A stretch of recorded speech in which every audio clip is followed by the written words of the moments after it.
Good morning. You guys know or you're aware of what's going on in the world regarding Google about being a monopoly and things of that sort. So while Monday's ruling is a significant setback to or for Google, it could pave the way for a more competitive and dynamic tech industry. The road ahead will undoubtedly be very complex, for Google and as well as other tech industry or the tech giants. So with more legal challenges, this momentum, this market, it's a critical turning point in the ongoing debate over the power and influence of big tech companies. So these big tech companies are just in charge of everything. So as you all know, on Monday, a federal judge ruled that Google violated antitrust laws, and they did violate these antitrust laws to maintain its dominance in the online search market. However, the idea that Google is a monopoly is far clear, or it's not that clear, because with over 30 or more search engines, including Yahoo, uh, there's Bing, there's DuckDuckGo. How is Google a monopoly?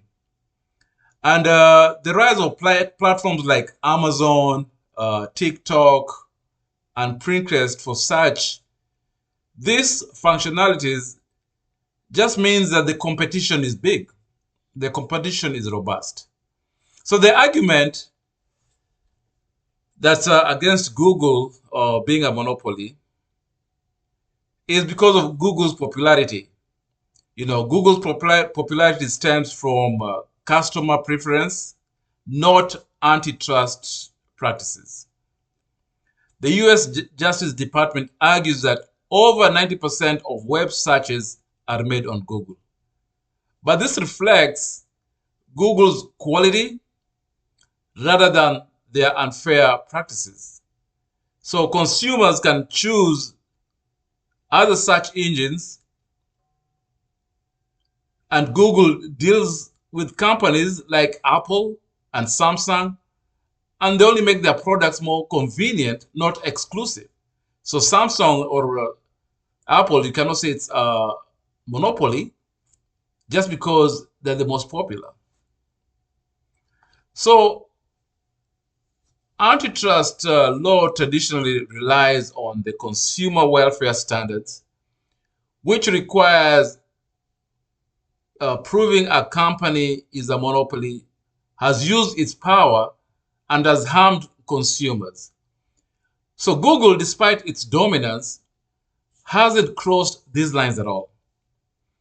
The case against Google is part of a broader trend driven by figures like Lina Khan to challenge large corporations under the guise of protecting consumers. But it risks undermining the free market principles that foster competition and innovation. So when you're going against such a company, then you're trying to limit innovation and, of course, a free market. I mean, if you build something that everybody likes and you're not doing anything to kill your competition, then there's no antitrust break over there. So arguments supporting the court for the ruling of monopoly,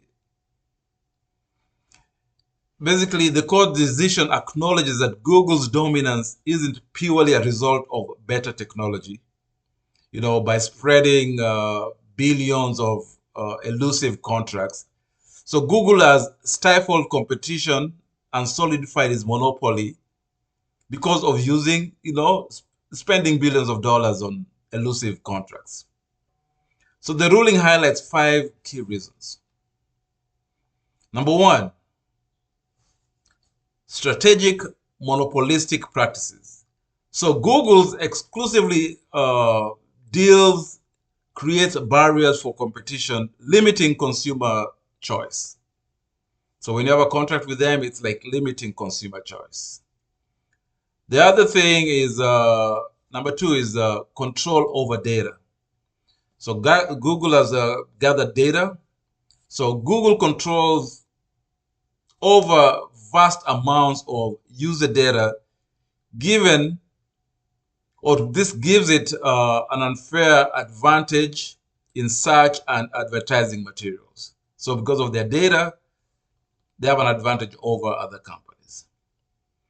Number three is the impact on advertising.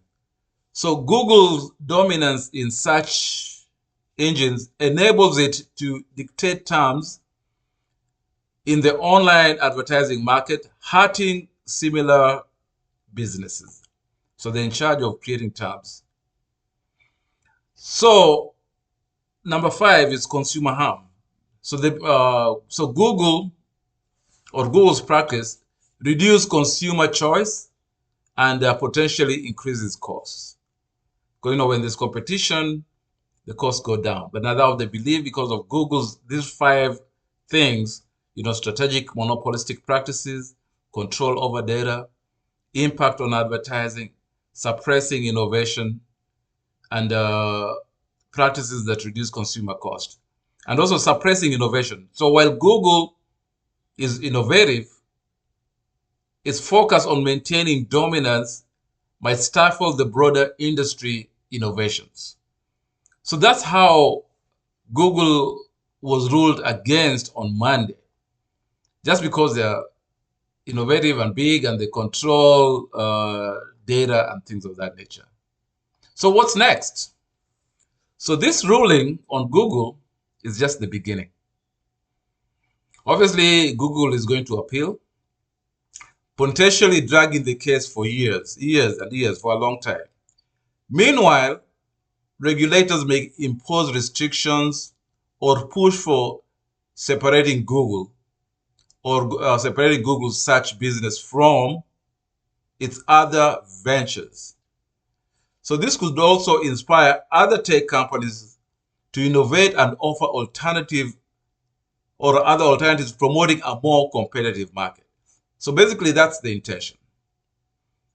Of course, Google is going to appeal, but regulators may impose restrictions or push for separating Google's search business from its other ventures. So globally, this case may set a precedent for other antitrust actions against tech giants like Amazon, because they also have the same kind of issues. Apple may also face, and of course, Facebook. So leading to a new era of antitrust enforcement that reshapes the tech landscape as we know it. So while this ruling is a significant setback for Google, it opens the door for a more competitive future in the tech industry.